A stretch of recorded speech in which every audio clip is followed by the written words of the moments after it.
latag isda mga friendship. Ayan o. 3 pirasong isda dito na iwan sa kawali mga friendship. Meaningful mga friendship sa I love you. Yan, may natapos na naluto mga friendship o. Ready to serve ng iba mga friendship.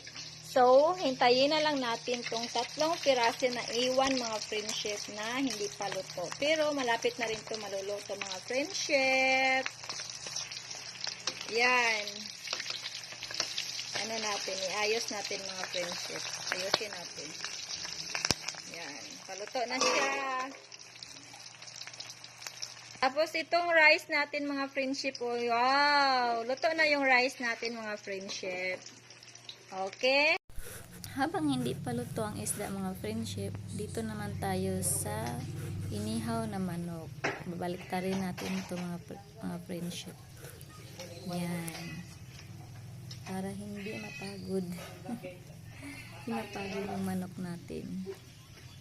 Titingnan natin habang nagpirito ng isda. Sabay-sabay lang lulutuin. Kasi kaya naman sabay lahat lulutuin eh. Yan. Okay. Ayan na yung tukwa natin mga friendship. O, natapos na rin siya na slice. And then, hugasan na rin natin yung gulay na pichay mga friendship. Yan. Hugasan natin ng mga buti mga friendship para matanggal lahat yung dumi ng pichay. Baka mayroong nakatago dyan na hindi ka nais-nais. Then, ito pa mga friendship. Oh, yun. Maraming lulutuin namin ngayon.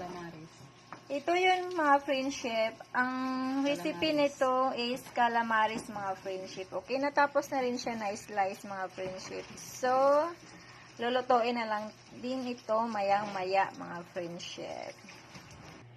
Nagutom ako konti sa pag-slice ng mga lulutuin mga friendship, sa pag-ready ng mga lulutuin. Ito, may tambis dito mga friendship, panghimagas. Okay mga friendship, manghimagas tayo ng tambis. Ragdagan din ng ating recipe mga friendship. Ito taba ng baboy mga friendship. Ito, yan ang ibang sahog ng ating adobo mga friendship.